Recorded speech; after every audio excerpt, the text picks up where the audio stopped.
Alors, avant de parler du fonctionnement de Docker et de l'écosystème Docker, on va tout d'abord répondre à cette première question, à quoi sert Docker? La première chose que va vous permettre Docker, c'est de simplifier l'installation d'une application. Alors, pour comprendre ça, prenons le scénario suivant. Lui, c'est Maxime. Maxime, c'est un développeur extrêmement expérimenté qui travaille actuellement sur un problème critique puisque il y a un bug sur le système de paiement et que toute l'entreprise est en alerte rouge. Lui, c'est Louis. Louis, il vient d'arriver dans l'entreprise, il est actuellement en alternance et il a que très peu d'expérience. Il doit travailler sur un projet de fonctionnalité. Mais au moment de lancer l'application, il se rend compte que cela ne fonctionne pas. Donc il va aller sur Stack Overflow, il va essayer de trouver quelques réponses, mais au bout d'un moment, il décide quand même d'aller demander de l'aide puisque cela ne fonctionne toujours pas. Il va alors voir Maxime, mais Maxime, il est très occupé. Il essaie de donner quelques suggestions pour résoudre le problème de Louis, mais malheureusement, après plusieurs essais infructueux, Louis n'y arrive toujours pas. Il revient alors à la charge, et ce, plusieurs fois. Au bout d'un moment, Maxime n'a qu'une envie, c'est de l'envoyer paître ailleurs. Prenons maintenant un autre scénario. Ça, c'est Julie. Julie, c'est son premier jour en tant que développeuse dans cette entreprise. Julie est très expérimentée, mais elle se rend compte que l'application de cette prometteuse startup n'a en fait aucune librairie à jour et que évidemment rien ne fonctionne sur son environnement.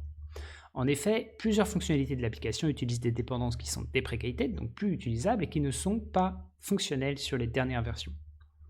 Julie va alors décider d'en parler à son responsable, au développeur qui est en charge du projet. Mais ce fameux développeur, il lui répond simplement que « si, ça marche chez moi ». Au bout de quelques tentatives infructueuses, les nerfs commencent également à lâcher. Eh bien avec Docker, on aurait pu éviter cette situation. Docker ne va pas faire de vous un excellent développeur, mais Docker va vous permettre de définir un environnement à l'avance et de le reproduire grâce à ce que l'on appelle une image. Ce qui permettra de faire tout simplement tourner l'application sur n'importe quelle machine. Docker va également vous permettre de simplifier le déploiement d'une application. Donc imaginez que vous travaillez sur une nouvelle fonctionnalité, vous avez fini, et vous pushez la nouvelle version de l'application sur GitLab par exemple. Vous récupérez ensuite cette application directement sur votre serveur et vous allez voir la personne, votre client, à qui vous allez montrer la fameuse mise à jour. Au moment de vouloir lancer le projet depuis le serveur, vous vous rendez compte que ça ne fonctionne pas et puis c'est plutôt gênant puisque votre client ne voit rien et pense que vous êtes un touriste. Avec Docker, vous auriez également pu éviter cette situation. En plus de pusher l'application sur votre GitLab, ce que vous auriez pu faire, c'est pusher l'application avec son image.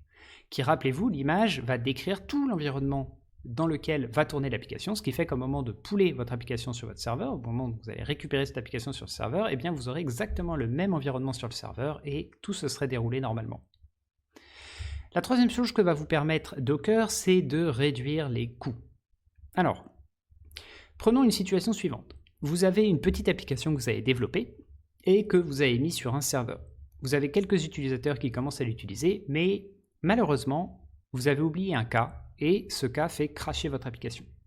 Au moment où votre application crash, plus personne ne peut y accéder et les gens partent.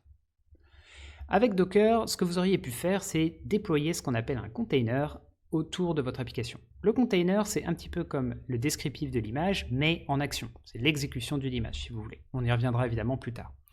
Ce que ça vous aurait permis de faire, c'est de déployer plusieurs containers sur un même serveur. C'est-à-dire que vous auriez plusieurs applications qui seraient complètement dissociées les unes des autres, qui feraient la même chose, mais qui soient complètement indépendantes les unes des autres. Dans cette situation, si même un des containers est amené à crasher à cause du même problème, vos utilisateurs ne le verraient même pas puisqu'il y aurait d'autres containers qui continueraient de fonctionner. Donc ça, c'est également une très grosse utilité de Docker. Ce que va vous permettre également Docker, c'est que quand votre application va devenir de plus en plus grosse et que vous aurez de plus en plus d'utilisateurs, il va falloir que vous utilisiez de plus en plus de serveurs pour pas que votre application rame et pour pas que vos utilisateurs attendent.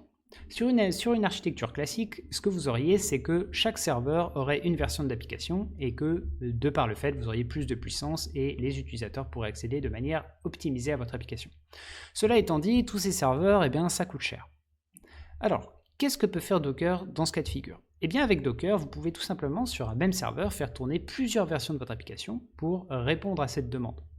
Alors, le fait d'utiliser plusieurs versions de l'application ne va pas augmenter les capacités de votre serveur. Mais ce que vous allez pouvoir faire en revanche, c'est sur plusieurs serveurs, récupérer plusieurs serveurs et sur chacun de ces serveurs, mettre plusieurs containers, plusieurs versions de votre application.